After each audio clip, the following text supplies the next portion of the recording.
Galera, vocês me ouvem aí? Tá dando pra ouvir legal aí? Dá um feedback aí, por favor.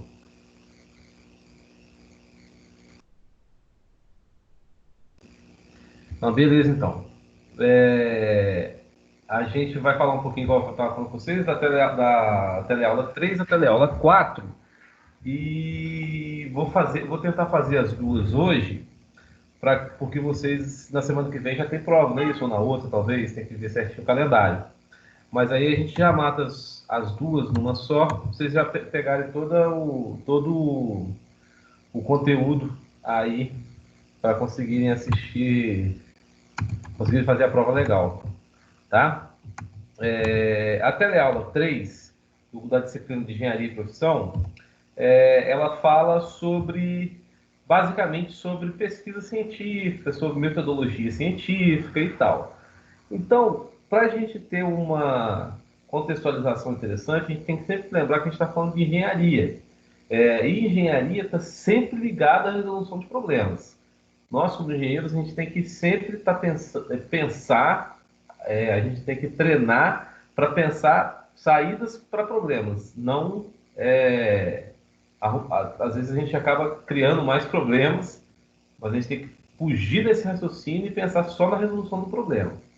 Por isso que a gente estuda muitas disciplinas que são disciplinas que você tem que estudar muito, são muito técnicas, até mesmo disciplinas de lógica, igual cálculo, que a gente estuda bastante, para abrir a cabeça para a gente conseguir entender e conseguir ver outras saídas para determinadas situações. Então, sempre ver o amplo, nunca ficar só fechado num ponto de vista. Vou fechar a porta aqui.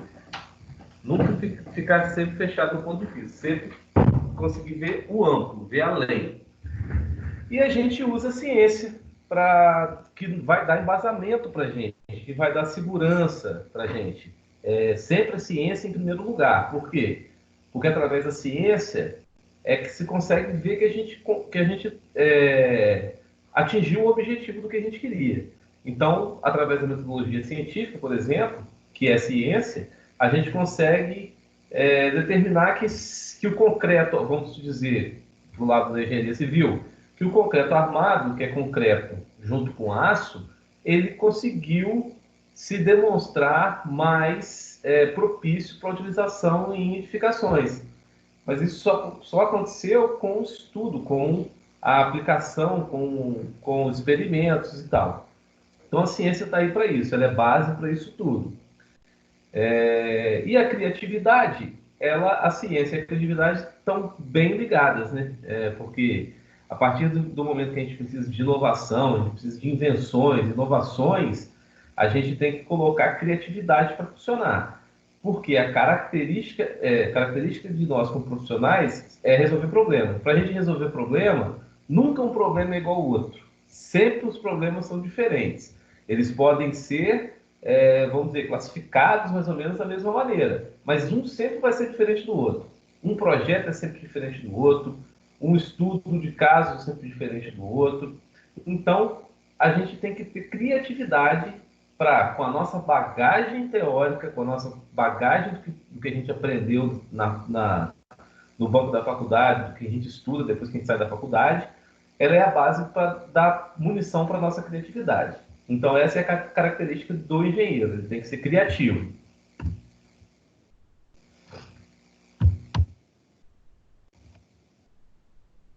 Essa questão de metodologia científica, o professor ele fala sobre patente, que é o documento que confere e reconhece direitos de propriedade e uso exclusivo para uma invenção relativa à indústria.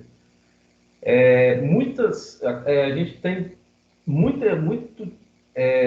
às vezes método de trabalho, igual ele fala aqui, ó. O que pode ser patenteado? O que pode ser patenteado são produtos. Você lança um produto novo, que seja diferente de alguma forma dos outros que estão no mercado. Ele não precisa ser totalmente diferente. Pode ser da mesma linha, mas ele pode apresentar diferenças construtivas de uso, né? Então, se você conseguir fazer uma coisa nova, você pode pedir patente para aquele produto. Processo, você também consegue patente de processo. Então, a patente de processo vai ser o quê? Vai te dar a possibilidade de você, às vezes você modificou um processo de construção de alguma coisa, um processo de fabricação de um produto, e aí é um processo novo que você pode patentear também. E soluções técnicas para determinados casos, né? Para determinadas situações. O interessante é que essa patente ela é válida por um determinado tempo e você consegue não as outras indústrias, outras empresas não podem utilizar ou não podem comercializar esse seu produto ou não podem utilizar esse seu processo produtivo na linha de produção deles. Então, você tem exclusividade em uma invenção ou inovação industrial, vamos dizer, vamos colocar como exemplo, né? A gente tem um exemplo que eu gosto de citar sempre, que é a Laquinge, que é em Castelo, é uma construtora. Ela tem uma patente interessante de método construtivo utilizando construções modulares. Ela desenvolveu uma forma de construir, de montar as edificações, são construções modulares, são construções que já vêm com partes prontas da indústria. Então você monta, né, uma casa como se fosse uma coisa pré-fabricada, está muito ligada a isso. Então, aqui, regionalmente, para a gente ver, assim, é um dos muitos casos, tá, gente? É um caso que eu lembrei, assim, que me chamou atenção, que eu conheço a indústria deles. Então, foi um caso que me chamou a atenção. Mas existem patentes para, um exemplo, existem patentes para mudança de questionários para levantamentos de dados sociais ou dados culturais, socioculturais. Vocês verem, todo o processo que você consegue fazer diferente do que tá feito, você pode solicitar patente. Você talvez consiga, talvez não consiga. Porque quando você solicita patente, essa sua inovação, essa sua invenção, ela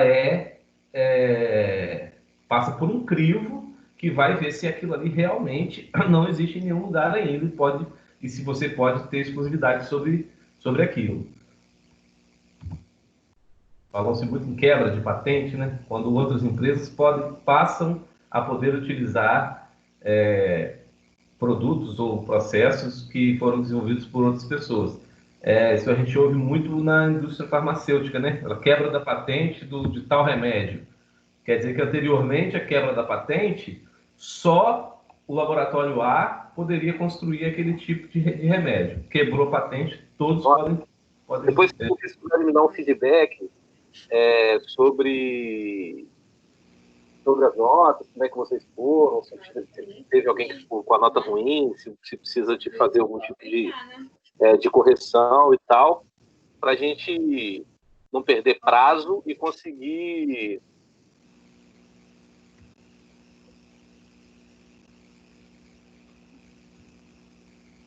Cristiano está falando, você está falando aqui mesmo no Teams ou você está falando em outra conversa?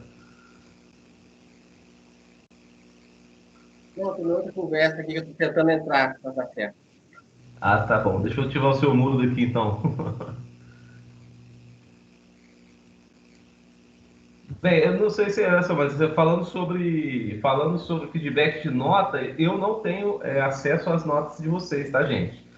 Vocês é que tem que olhar no portal de vocês para ver se precisa de alguma coisa. Eu não tenho acesso à nota de ninguém. Eu não corrijo, eu já até falei isso para um pessoal, eu não corrijo prova, eu não corrijo trabalho, eu não sou docente, eu sou tutor, beleza? Então, se alguém tiver com um problema de nota, de PTG, do que for, pode me procurar, ou eu vou passar o contato de alguém que é atendimento ao aluno, ou a gente mesmo resolve, mas aí vocês têm que me passar as informações. Então, voltando a falar aqui, foi meio interrompido aqui o raciocínio, eu estava falando sobre o método construtivo da Lacan, eu acho que eu cheguei até... estava falando sobre a indústria farmacêutica, né? Quebra de patente na indústria farmacêutica, que é a que a gente ouve mais falar em jornais e tal. Todo o processo de inovação,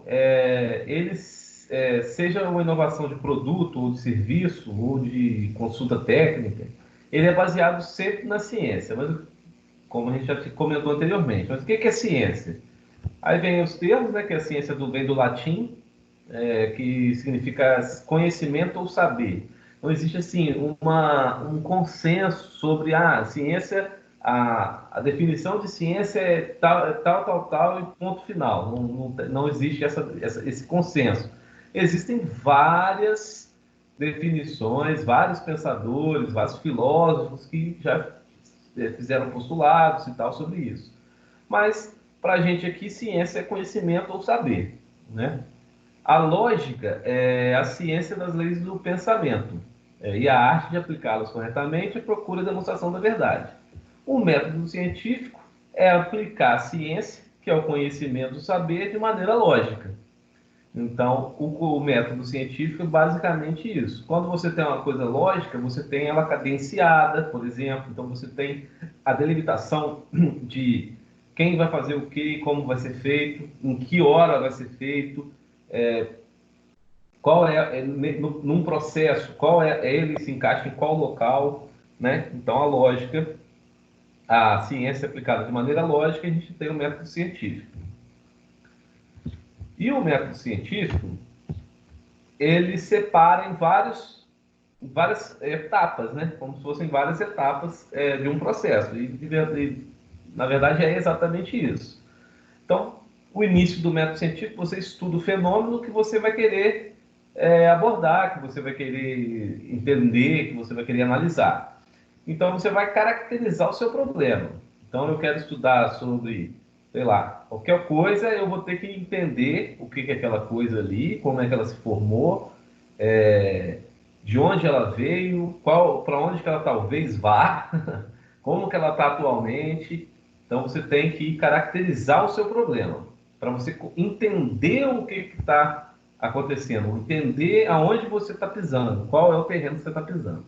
Depois disso, você começa a formular questões. Você começa a pensar onde que pode ser que seja melhor, ou por que que isso está acontecendo, como que isso acontece em determinadas situações. Então, você vai identificando as variáveis, as possíveis variáveis, e vai elegendo as variáveis.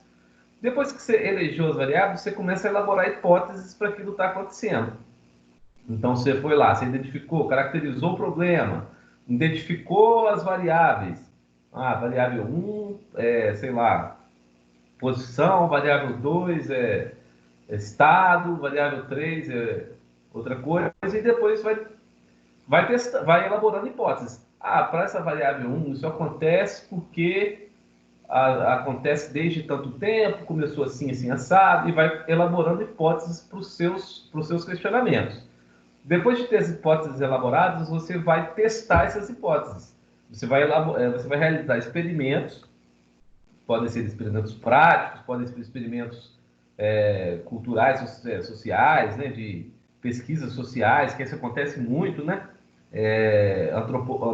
Pesquisas antropológicas, e aí você vai experimentar aquilo ali. Você vai para a rua fazer pesquisa, ou você vai para um laboratório fazer pesquisa, experimentar suas hipóteses.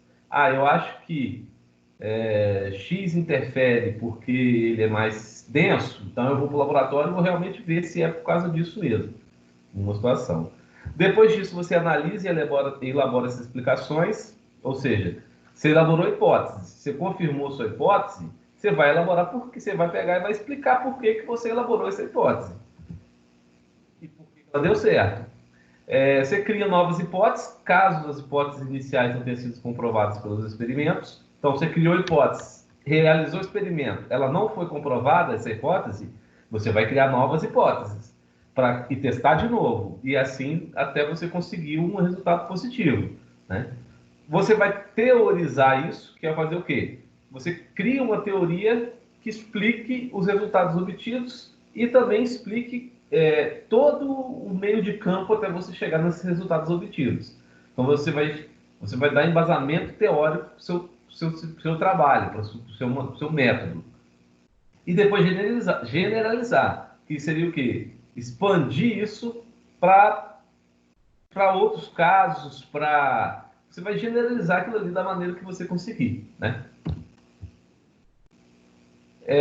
Então, aí falando um pouco sobre criatividade também, a gente pode pensar que a nossa, como foi falado na primeira aula,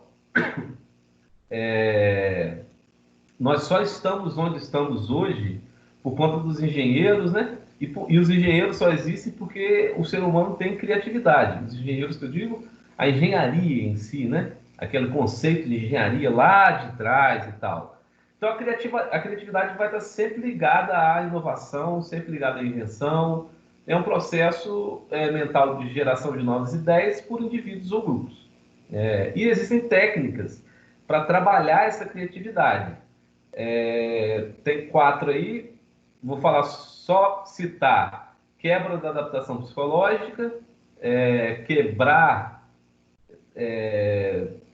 não seriam paradigmas, né, mas quebrar a adaptação psicológica, o que já se é pensado sobre aquilo. Analogias é você conseguir fazer paralelos com outras coisas que já existem, vamos dizer assim, de maneira bem simples. E empatia é o sentimento de que você vai receber da outra pessoa, que você vai, a partir daquilo ali, entender como funcionam processos e tal. E o brainstorm, que é o que está em alta pra caramba hoje em dia. Provavelmente vocês já devem ter ouvido essa expressão, né? Brainstorm. O que é o brainstorm? Brainstorm nada mais é do que a tempestade. A tradução seria tempestade de ideias, né? Tempestade mental, mas seria mais na ideia de tempestade de ideias, que é o quê? Reunião de um grupo de pessoas para utilizar seus pensamentos e ideias de forma a chegar a um denominador comum. O brainstorm é você falar o que você está pensando ali. E aí eu gostei muito dessa imagem, por quê? Porque a gente tem uma ideia aqui, a gente tem uma lâmpada aqui no meio, que significa ideia, né? E várias mãos construindo essa ideia. E o brainstorm é justamente isso. É numa mesa, né? Você tem uma reunião de pessoas, de um grupo, e esse grupo vai dando ideia, anotando essas ideias, e vai dando ideia, anotando ideia, e por aí vai. Depois se faz uma lapidação dessas ideias, do que foi falado, do que não foi. E assim, pode-se falar sem, não deve ter nenhum tipo de censura ou nenhum tipo de. As pessoas têm que ser livres para falar o que elas quiserem. Porque daí que vem essa ideia do brainstorm. O que vem na cabeça você joga para a mesa. Por isso que é uma tempestade de ideias. Vai surgir um monte de ideias. Várias boas, várias mais ou menos, várias ruins, mas o resultado final é muito bom. É um jeito muito interessante de trabalhar a criatividade e trabalhar projetos, esse tipo de coisa. Muito usado mesmo. Falando sobre inovação tecnológica, o que seria uma inovação tecnológica? Produzir outras coisas ou as mesmas coisas de outra maneira, combinar diferentes materiais e forças, enfim, realizar novas combinações. Não, a inovação não deve ser confundida com a invenção. A invenção, a gente tem uma ideia mais de que se tirou alguma coisa do zero, vamos dizer assim. A inovação não, é a melhoria de um processo. É alguma coisa que já existe, você consegue inovar tecnologicamente, utilizando novas tecnologias, utilizando outros produtos, outros materiais, e a partir daí melhorar o seu processo. Então, isso é uma inovação tecnológica. A gente pode classificar ela como A, de baixa tecnologia, B, média, C, alta tecnologia, totalmente novas, e D, altíssima tecnologia, tecnologia emergente ou a ser desenvolvida.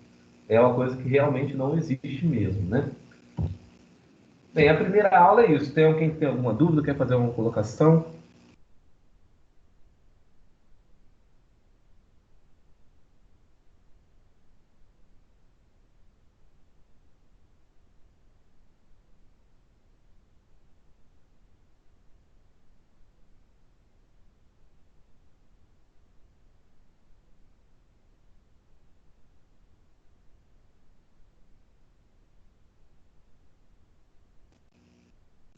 Beleza.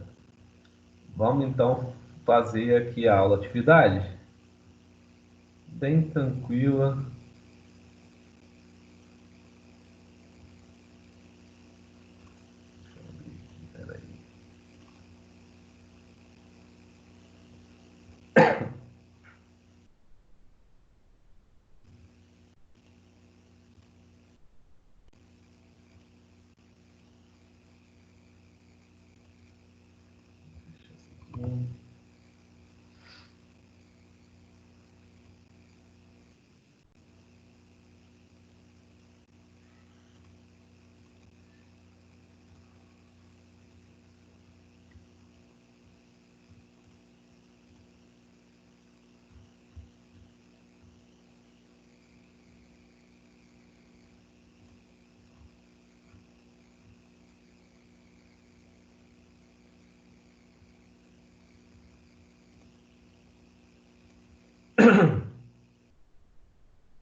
Então aqui a gente tem a nossa primeira aula de atividade sobre essa teleaula.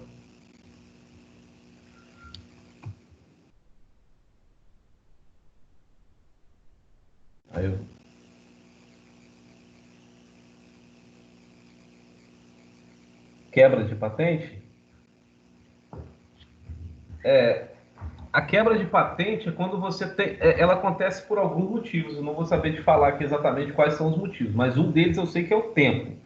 As patentes, elas têm um tempo determinado. Você consegue a patente de alguma coisa, você vai ter, por exemplo, 10 anos, uma patente de 10 anos. Durante 10 anos, só você pode usar aquilo ali. Seja um processo, seja um produto, né? Vou voltar a falar do exemplo dos remédios. Você tem o laboratório A desenvolveu um medicamento, uma vacina para o Covid-19. Se ele conseguir a patente daquilo ali, ele precisa apresentar e conseguir essa patente, ele vai ter um tempo que só ele vai poder produzir a vacina. E aí depois ele que vai vender para o mundo inteiro, nesse caso. Quando quebra a patente, o que acontece? Aí ele vai ter 5 anos para isso. Ele termina essa patente, termina esses 5 anos. Depois dos 5 anos, outros laboratórios vão poder fazer aquela vacina também. Entendido? Tem algum custo pedir de patente? Olha, Valber, eu acredito que depende do tipo de patente que você vai pedir, tá? Muito provavelmente depende do tipo de patente. Acredito que algumas devem ser bem caras, inclusive. E não é certo de você conseguir. O pior é isso, né?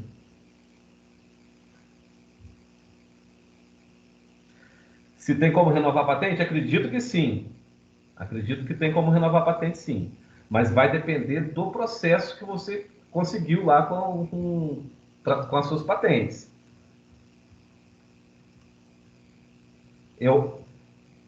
Patente indefinidamente, eu acredito que não exista, não. Deixa eu até pesquisar isso aqui.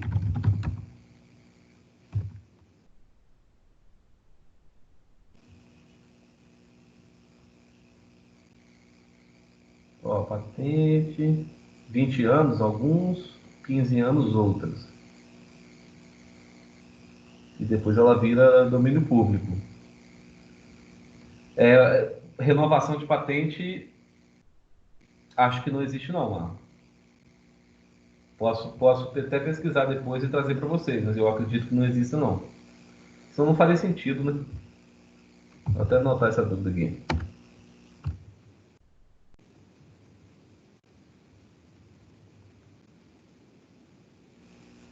Mas ó, patentes de invenção têm duração de 20 anos.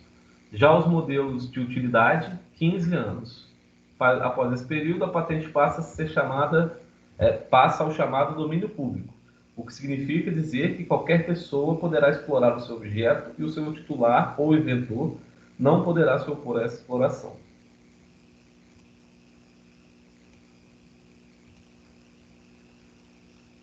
Vamos para a aula aqui agora, então.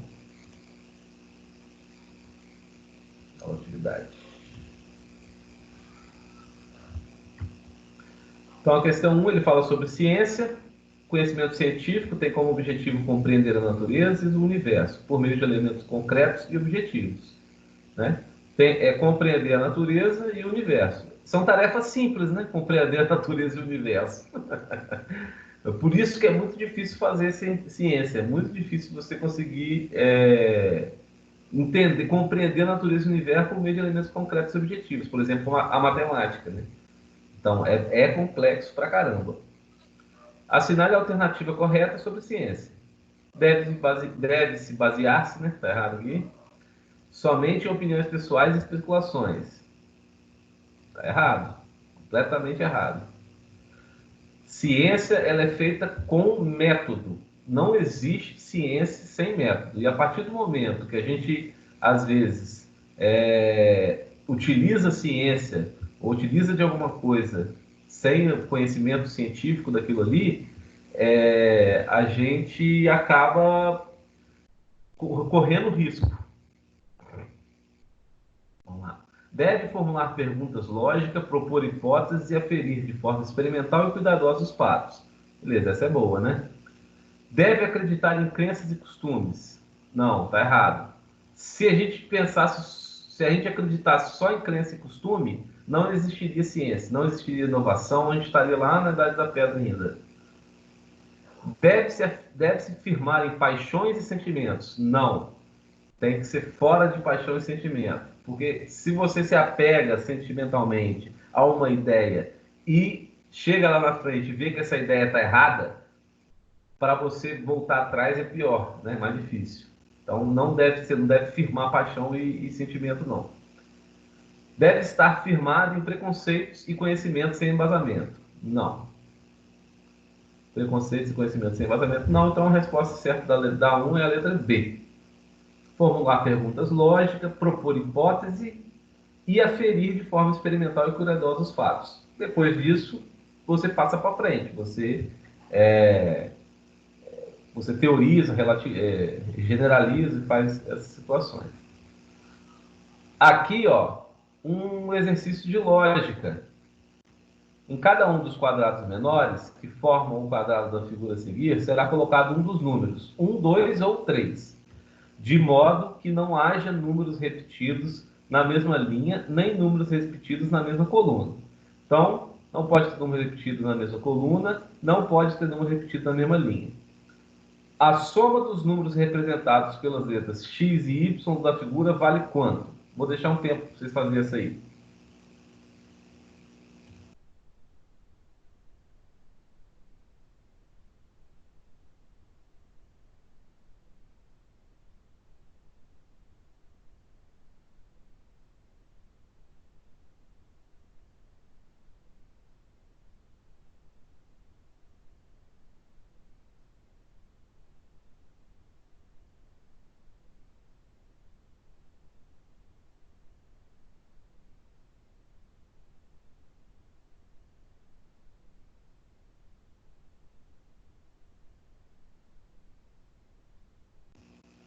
Tem mais resposta aqui para baixo, tá, gente? Mas faz aí e bota lá quanto que é. Não já pega esse 6 e esse 2 aqui.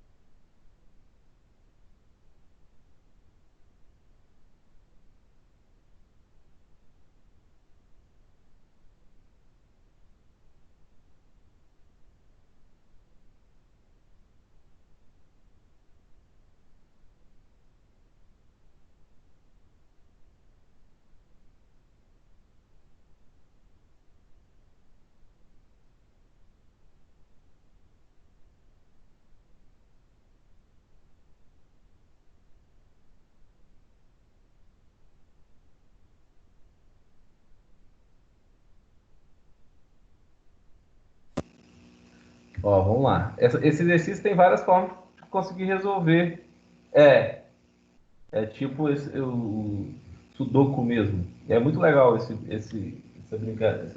brincadeira aí. Esse é um quadrado. Ah, não. Deixa eu ver.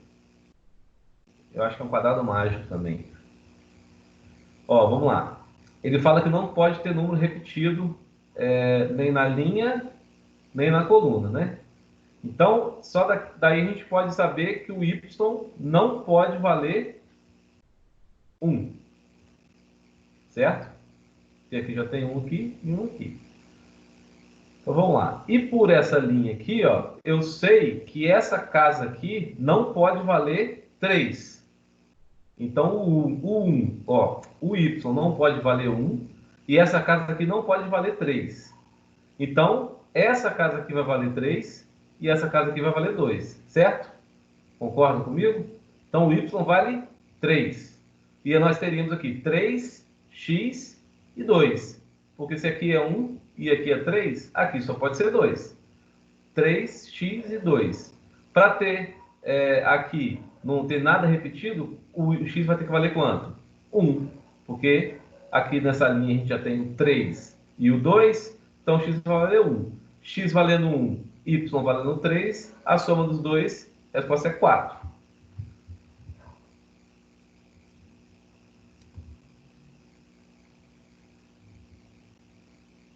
Beleza? Alguém discorda? Pode discordar, tá? Da discussão sai a luz.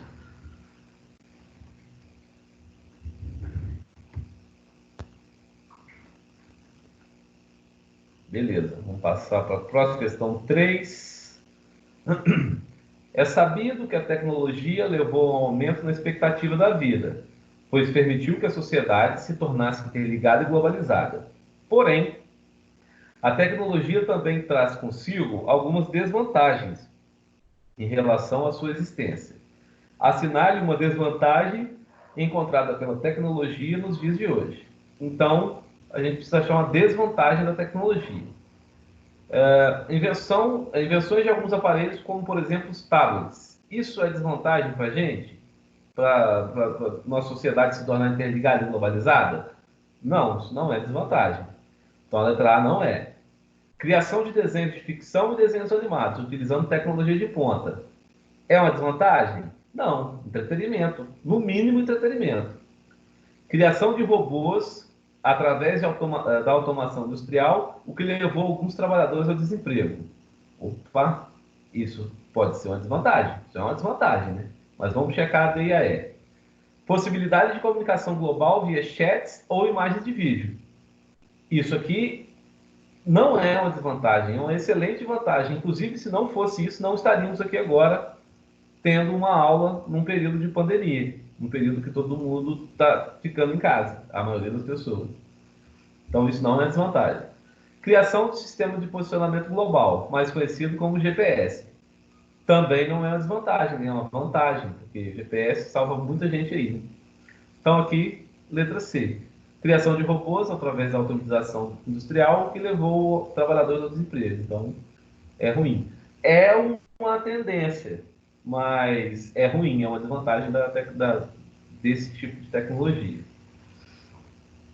Porque às vezes você tem. Por que causa desemprego? Porque às vezes um robô faz o serviço de 100 pessoas. Sem exagero mesmo, tá? Uma máquina, uma colheitadeira, que é inovação tecnológica na agricultura aí, na agronomia, faz o serviço de sei lá quantas pessoas. E a questão 4, inovar se apresenta como produzir outras coisas ou as mesmas coisas de outra maneira, combinar diferentemente materiais e forças, enfim, realizar combinações. Uma das formas de classificação da inovação é baseada no objeto que será inovado e seus impactos. Assinale a alternativa que não representa um desses pilares da inovação. Inovação do produto? Sim, né? Quando você inova um produto mesmo que você vende ali. Inovação da organização? Também existe inovação de organização. Quando você tem inovações, às vezes, em elos da organização, você tem inovação na montagem das organizações e tal. Inovação de marketing também é um tipo de inovação. Às vezes, só a mudança de uma embalagem consegue-se um resultado violento na questão de venda, né?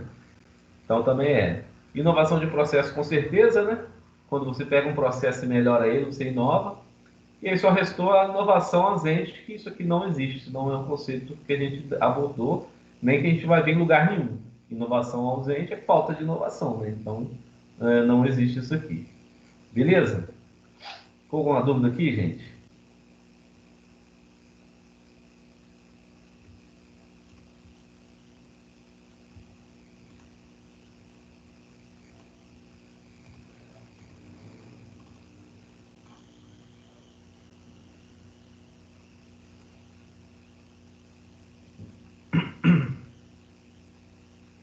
Vou tomar uma água, volto e a gente começa a falar sobre a teleaula 4 agora, para fechar aí o conteúdo da prova, da próxima prova de vocês.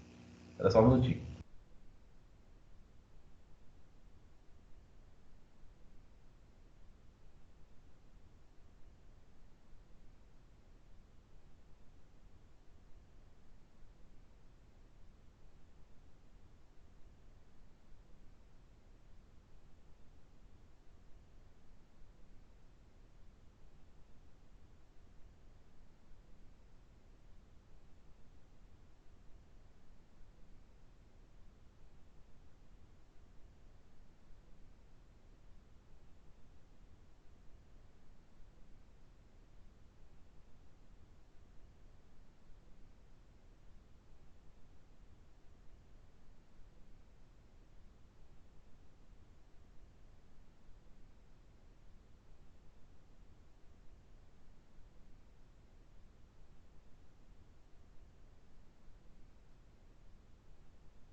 voltando aqui,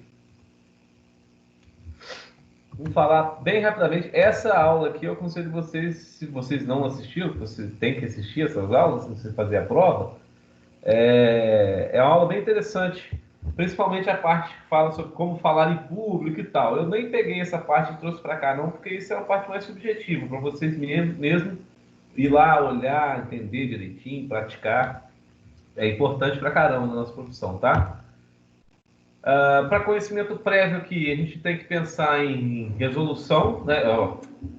Em atribuição, que a gente tem a resolução 218 de 73, foi aquela que a gente já falou, que nos dá atribuição como engenheiros, quaisquer áreas da engenharia que forem. E o mercado, que você vai, na hora que você for entrar no mercado, você vai ter que ter a atribuição, que é uma lei, né? Uma legislação que vai te dar essa atribuição, e as competências necessárias para atuar naquele mercado. Voltando a falar sobre atribuição e competência, a atribuição é o que te dá legalmente o poder de exercer uma profissão, e a competência é você ter competência para executar aquilo ali que você tem a atribuição. Então, a gente usa muito da comunicação, né? De linguagem, de expressão, seja por uma comunicação escrita, quando você vai escrever um laudo, quando você vai escrever um parecer, quando você vai escrever uma... Só um instantinho, gente.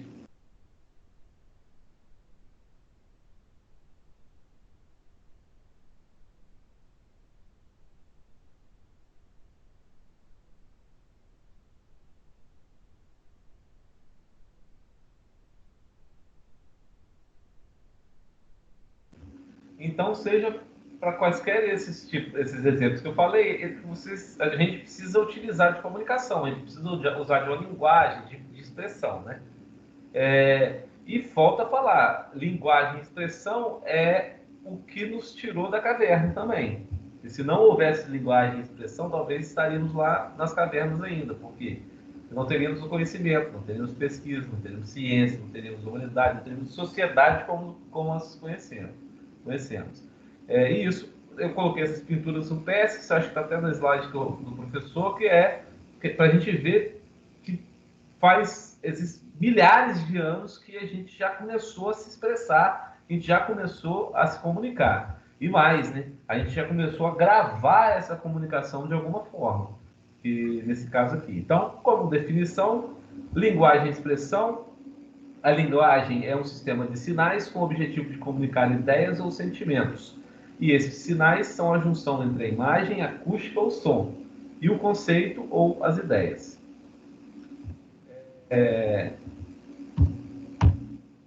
A gente tem dois tipos, basicamente, de linguagem que a gente usa e precisamos ter um cuidado muito grande em saber a hora que a gente tem que usar uma ou a gente tem que usar outra, né? A gente tem a linguagem coloquial, que ela é a espontânea. Ela é utilizada nas relações informais, não tem muita preocupação com regra gramatical, normativa, com normas, com regras. Presença de coloquialismos, expressões próprias da fala, tais como pega leve, se toca, tá rolando, né? Mais ou menos como se fossem gírias, mas gírias também, né? De forma reduzidas ou contraídas, pra, ser, peraí, a gente no lugar de nós. E uso frequente de palavras para articular ideias. Tipo assim, aí, então, como ele falando, sei que lá. É esse tipo de linguagem, é a linguagem coloquial, é a linguagem que a gente tem que reservar para conversas informais. A partir do momento que a gente está numa conversa formal, a gente tem que usar a linguagem culta, que é aquela que é usada em situações formais, em documentos oficiais, maior preocupação com a pronúncia das palavras, emprego da norma culta, ausência de uso de gírias, variante prestigiada. E existe também, como eu vou falar, não gravado, né, não um documento, mas existe um meio termo entre a coloquial e a culta, né? Porque tudo vai depender de onde você está. Por exemplo, agora, quando eu vou dar as aulas, eu uso mais uma linguagem culta, mas eu não deixo de usar, de ter traços tipo, da linguagem coloquial enquanto eu dou aula.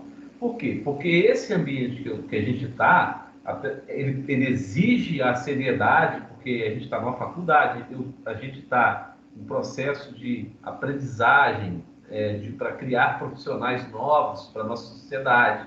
É uma tarefa bem importante e tem que ter muita responsabilidade. Mas se a gente ficasse aqui preso à linguagem culta 100%, talvez seria mais difícil manter a atenção de vocês. Isso eu falo como aluno, porque lógico, já fui aluno muitos e muitos anos. Então, é a diferença, assim, tem professor que às vezes não consegue prender a atenção do aluno, e isso acontece porque às vezes ele se prende muito à linguagem culta, ele tem sempre que estar 100%, não usa nenhuma gíria e tal. Então, você tem que saber onde você está. Se te exigir, numa reunião com os diretores da faculdade, por exemplo, eu vou me colocar como exemplo, já não uso gíria, não falo alguma besteira que de vez em quando eu falo durante uma aula. Por quê? Porque aqui a gente está, é uma forma de prender vocês também na aula, né? Na conversa. Então, essa seria o meio termo entre coloquial e culta. Mas, assim, para a gente pensar mais 0 ou 1, a coloquial a gente usa em conversas informais e a culta a gente usa em conversas formais ou documentos formais. Um texto escrito, por exemplo, para um TCC, um texto escrito para um PTG, igual vocês fizeram, um texto escrito para uma tese, um mestrado, esse tipo de coisa, aí você tem que usar a linguagem culta de começo ao fim, porque isso dá seriedade, você tem que passar a informação da melhor maneira possível. E a linguagem coloquial não é muito boa para isso, às vezes gera ambiguidade, é muito subjetivo, né? Depende de onde você está. Então, voltando a falar aqui da escolha da linguagem que você vai usar, ela depende do público-alvo, como eu estava falando. Um parecer técnico, por exemplo, quando você escreve um parecer técnico, o público-alvo é técnico. Quem vai ler aquele parecer técnico é um técnico. Então, você vai usar a linguagem técnica. É a melhor coisa que tem para a gente quando a gente vai passar informação. É passar informação para quem entende. Porque você passa informação técnica, coloca termos técnicos e passa 100% da informação do jeito que você quer que ela passe, e ela é passada. Porque você está usando linguagem técnica, né? Está usando termos técnicos. Quando você vai, por exemplo, apresentar um parecer técnico para... Vou citar um exemplo que eu nunca me esqueço, que foi a apresentação de um parecer técnico sobre o estudo de viabilidade da instalação, da retirada dos sinais de trânsito e instalação de uma rotatória grande na cidade de Alegre. Foi uma apresentação de um parecer técnico, até mais, a apresentação de um relatório técnico muito específico, com muitos termos, e foi para a população. Foi uma... Como é que chama, gente? Esqueci o nome agora. Foi uma audiência pública. Abriu para quem quisesse ir e as pessoas foram, e os engenheiros lá, bambambãs, vieram apresentar um parecer técnico para o público em geral, para o público leigo. Então você não pode usar os termos técnicos que você usaria, você tem que moldar aquilo ali para o público entender o que você está falando. Porque não adianta nada você chegar com uma palestra super técnica para o público leigo. Ninguém vai entender nada. O objetivo não foi alcançado. Então, a escolha da linguagem foi errada. Então, muito cuidado com isso. Falando um pouco sobre esses, a gente fala sobre parecer, laudo, relatório técnico e tal. Então, a gente tem aí os laudos. O laudo é uma peça, documento escrito e fundamentado, teoricamente, em que os peritos expõem as observações e os estudos que fizeram e conseguiram as conclusões da perícia. Então, o laudo ele é feito por um perito, e após a perícia, ele vai fazer um laudo técnico sobre aquilo ali. A perícia é um exame ou vistoria de caráter técnico especializado, e o perito é o profissional que faz essa perícia, né? Então ele tem que ser experiente e conhecedor do tema a ser avaliado. E habilitado. Então olha aí, olha que interessante isso aqui, ó. É uma aplicação prática para atribuição e competência. Então ele começa falando, é um profissional experiente e conhecedor do tema a ser avaliado. Ele tem que ter competência. Por quê? Porque tem que conhecer. E habilitado para fazer perícias. Ou seja, ele tem que ter atribuição. Então aqui ele fala experiência e conhecedor do tema. Ele fala sobre competência. Habilitado, ele fala sobre atribuição. E pode ser nomeado judicialmente para exame ou vistoria. Isso quando é uma perícia judicial. Casos, vários, inúmeros casos. É uma área da engenharia muito, muito boa, tá? É uma área excelente, a área de perícia. Existe uma diferença aí entre laudo e parecer técnico. O laudo, ele é feito pelo técnico especializado no assunto. O técnico especialista descreve os fatos e ele é objetivo, o laudo. Então ele vai lá, vai olhar o que está acontecendo, por exemplo, na edificação e vai escrever aquilo ali. O parecer, ele é a conclusão dada pelo profissional de caráter consultivo. Ele, vamos dizer, ele é um degrau abaixo do laudo, né? É a opinião de outro profissional. E ele é subjetivo e baseado no laudo. Então, o laudo é uma coisa objetiva, não existe, eu acho, deve ter acontecido por causa disso, não. Se está lá, desprendimento de placa de cerâmica de revestimento, ele vai lá e vai escrever. Exatamente isso. Descolamento, revestimento cerâmica revestimento cerâmico. E vai, se possível, da melhor forma possível, tirar uma foto. É isso que é o laudo. Ele vai descrever aquilo ali. O parecer é quando você olha o laudo e fala, não, isso aqui deve ter acontecido por isso. Ah, isso aqui é isso aqui, ó. E acontece muito. Isso aqui é problema de manutenção. Ou, não, isso aqui é problema de construção. Porque aí você vai ter quem é que vai ser o responsabilizado por aquele problema. Se vai ser quem construiu ou se vai ser quem usou e não deu manutenção. Então essa é a diferença do laudo do parecer. Isso tudo serve para dar embasamento para um juiz, né, dar uma sentença e tal. Relatório técnico é como se fosse assim, um degrau acima do laudo. Ele traz a descrição minuciosa dos fatos, testes e experiências. E é o resultado de algum exame ou ação específica que tenham sido realizados por uma pessoa que detenha conhecimento técnico especializado e prático. É importante você ter um conhecimento prático também. Sair e dar as caras no mercado de trabalho para justamente conhecer a profissão, né? Isso é muito importante. Bem, pessoal, aqui a gente termina também essa aula 4, e aí eu consigo encerrar para vocês todos o conteúdo que vocês vão precisar para a próxima prova. Alguma dúvida?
Quem cala consente. partiremos então para a aula atividade.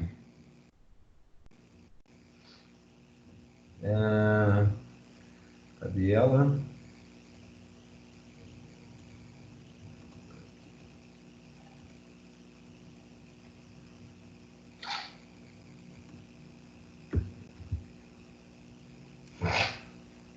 Tá aí.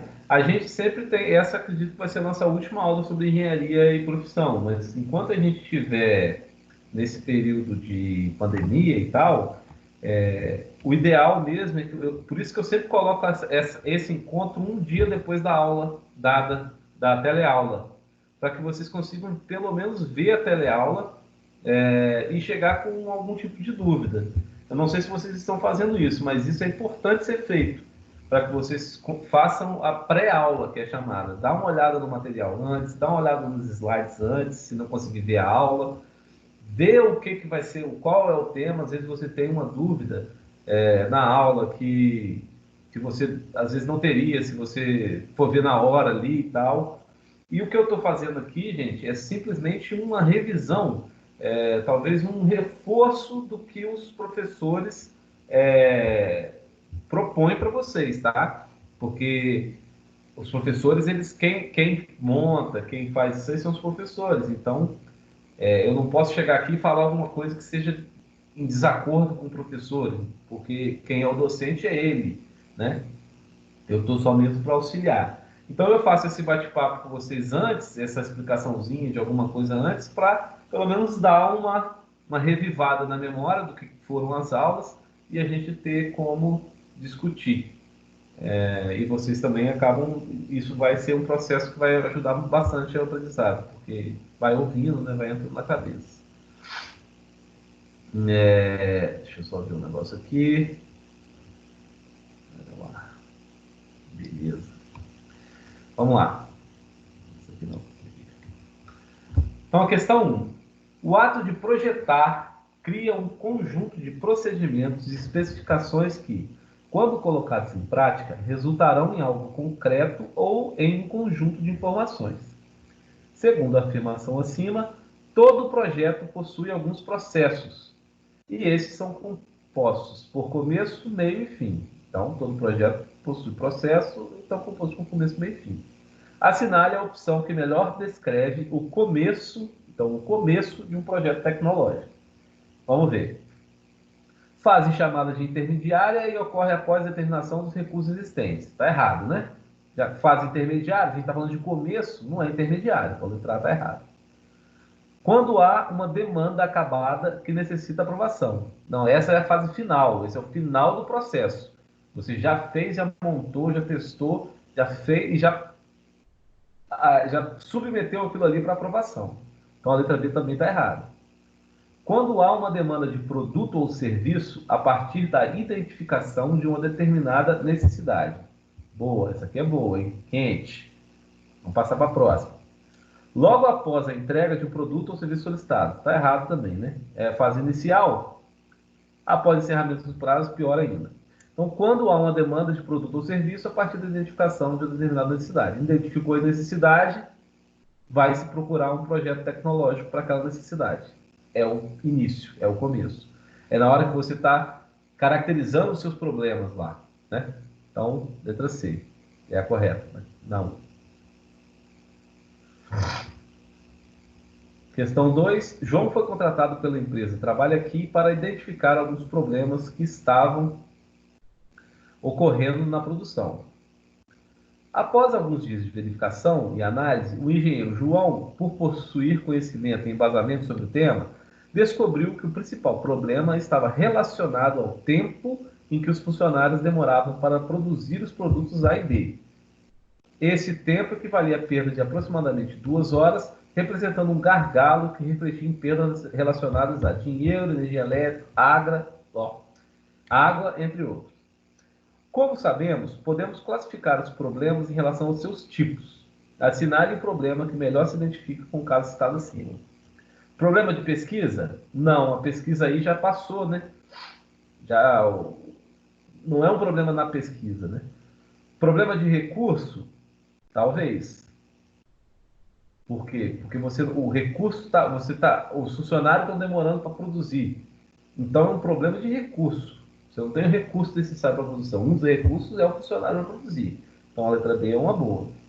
Problemas sociais, nesse caso os problemas sociais estão mais ligados a relacionamentos, relacionamentos sociais, a problemas estritamente sociais mesmo, né? Então, não. Problemas de conhecimento também não.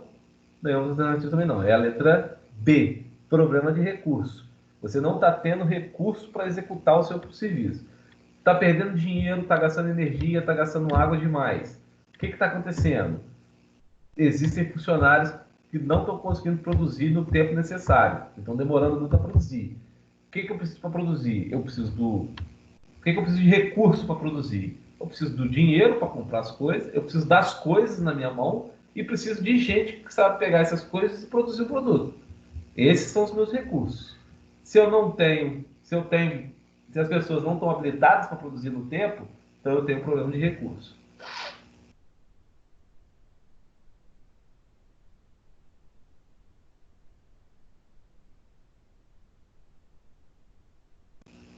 Quanto à classificação da pesquisa, quanto à abordagem, relacione a coluna A com a coluna B.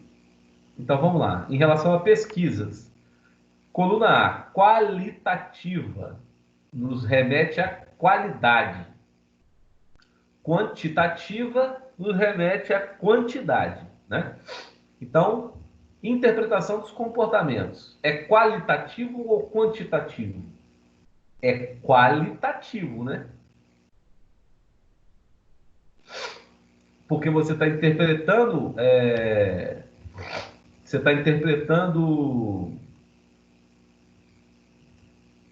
comportamentos. Como é que você quantifica isso? Você qualifica isso, né? A sua informação ela é qualitativa, justamente por isso. A diferença em qualitativo e quantitativo é isso. Você tem interpretação de comportamentos, você tem satisfação, você tem várias, não numa pesquisa, que são qualitativos. O que te interessa é a qualidade do seu dado, não a quantidade. Então, a primeira é qualitativa. A segunda, não utiliza representatividade numérica, não utiliza número, qualitativo. Porque quantitativo, para você quantificar, você vai usar representatividade numérica.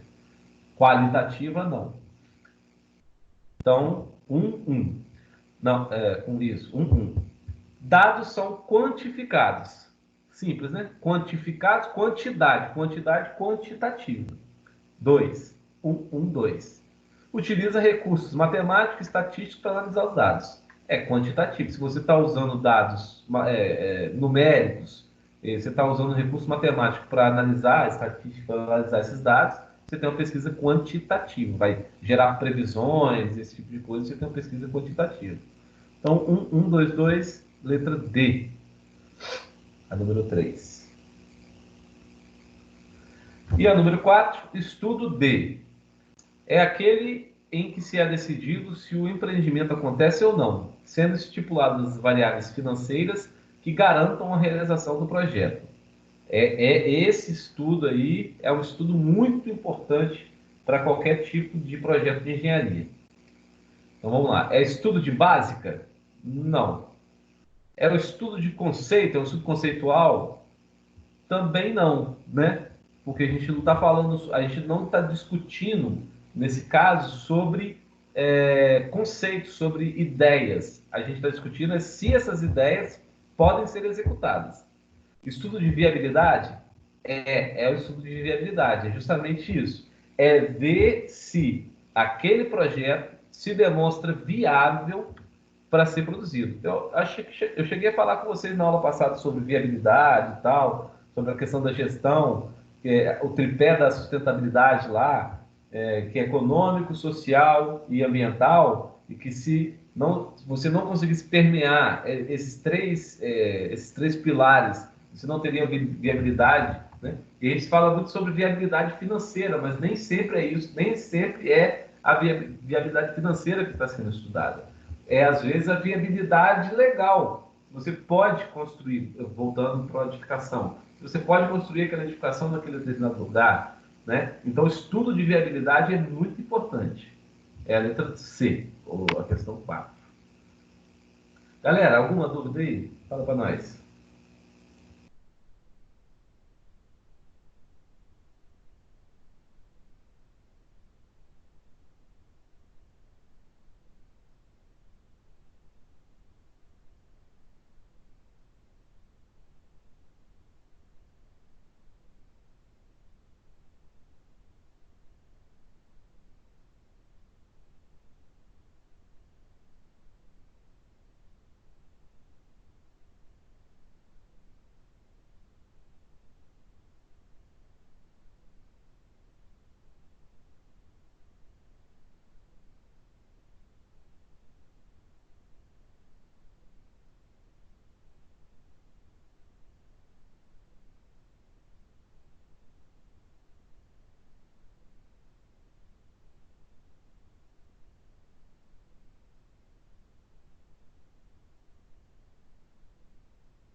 Beleza, então, pessoal. Ficamos aqui. Se alguém tiver alguma dúvida aí na hora que for estudar para a prova, tiver alguma colocação, pode entrar em contato comigo pelo meu WhatsApp, que eu respondo. Beleza? Boa noite aí. Até a próxima.